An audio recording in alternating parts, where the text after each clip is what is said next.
Hello, my name is Russell Swanson, and this is a brief recap of my lecture on Aristotle. In my last lecture, I talked to you about some ideas from Aristotle's work on ethics from around 320 before zero, 320 BCE, called the Nicomachean Ethics, or the Nicomachean Ethics, whichever you prefer. And this was the first ever book, we think, written on nothing but ethics in the Western philosophical tradition. Aristotle was an absolute giant and a huge influence on thought going forward.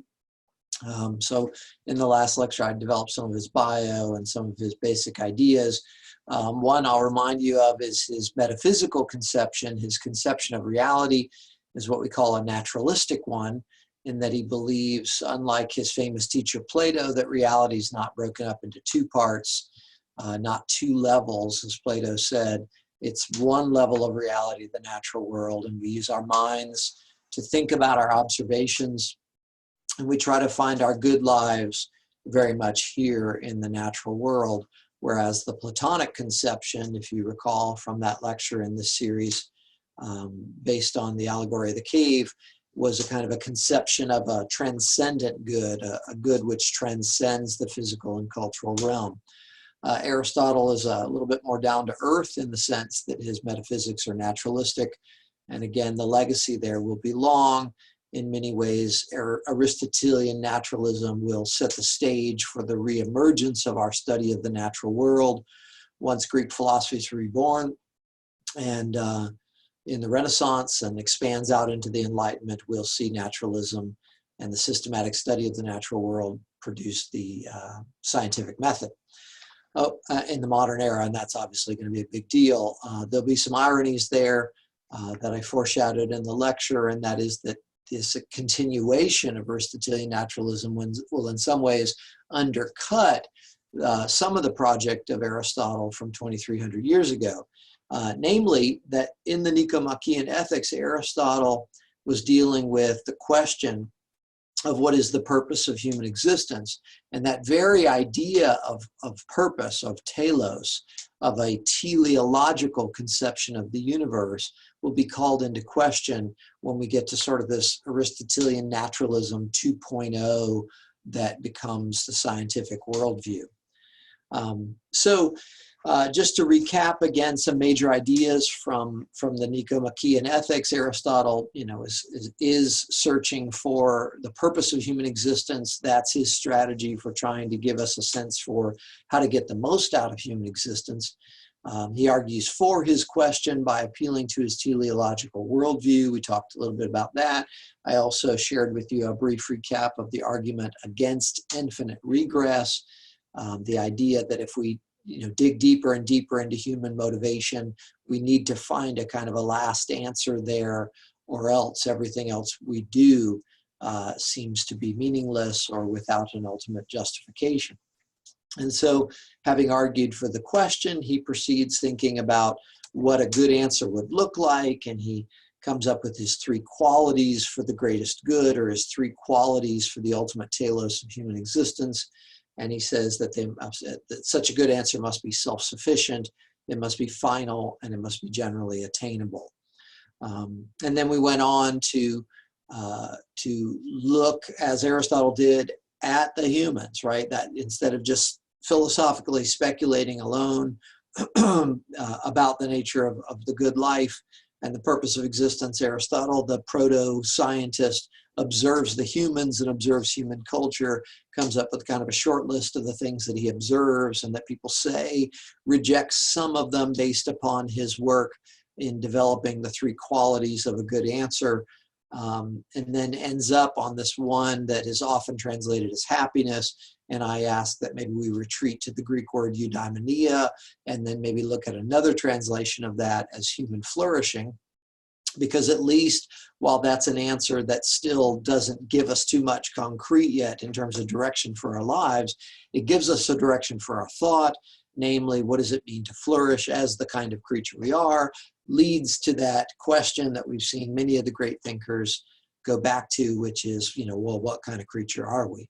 And Aristotle, the proto-biologist, the student of the natural world, offers this account that says, look, we're a kind of a creature that has several different layers of psyche or life force within us.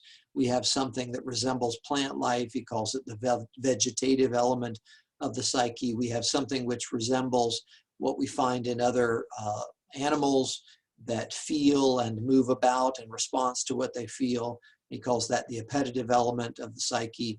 But he argues we alone, or we softened that in the lecture, maybe we, to some really prominent degree, even if we're not totally unique in this, we are creatures that depend upon our rationality, our capacities for abstraction, our capacities for reasoning, logic, symbol manipulation, what Aristotle calls the rational aspect of the psyche.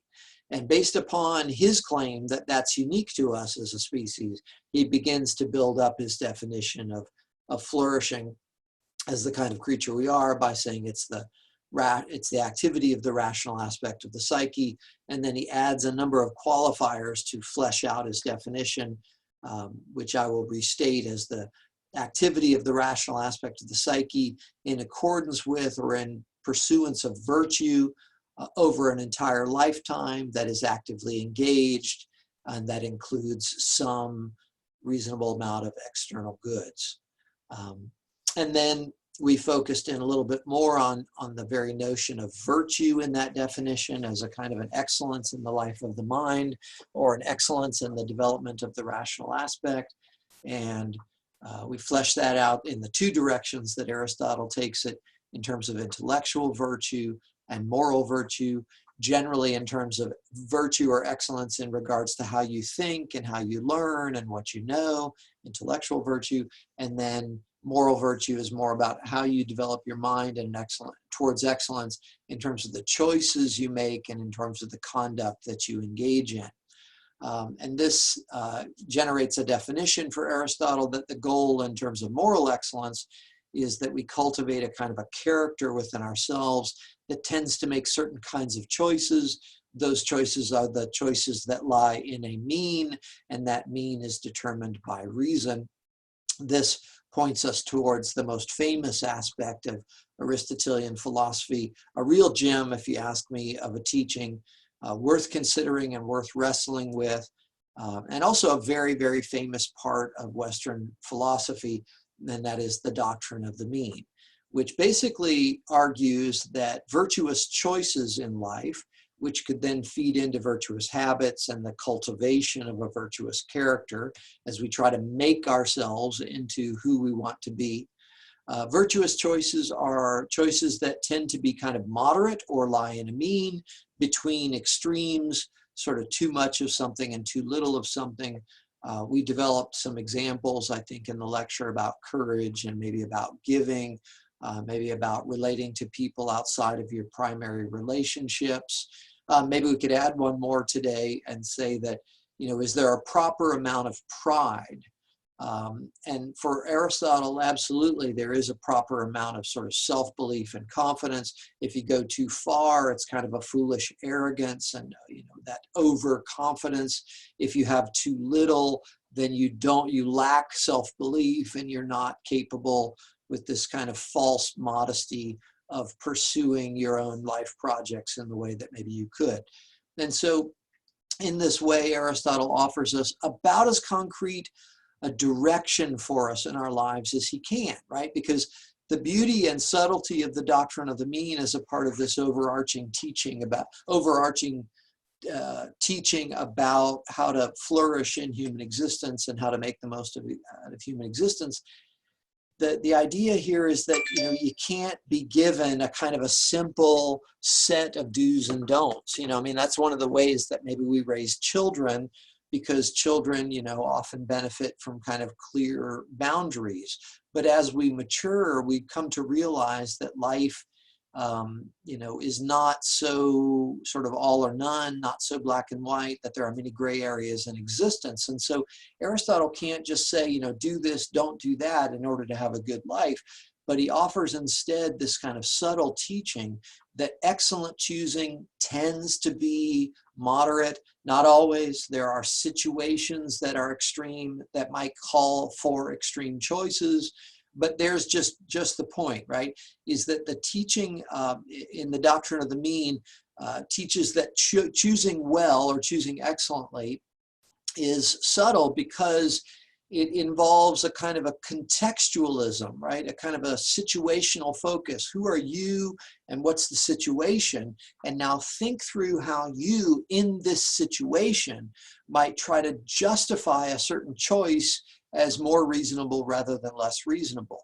And if you ever doubt your ability to generate that kind of more objective perspective, because this is not just a teaching about doing whatever you want, right? I mean, the fluidity and subtlety of the teaching is not to be mistaken for a form of relativism.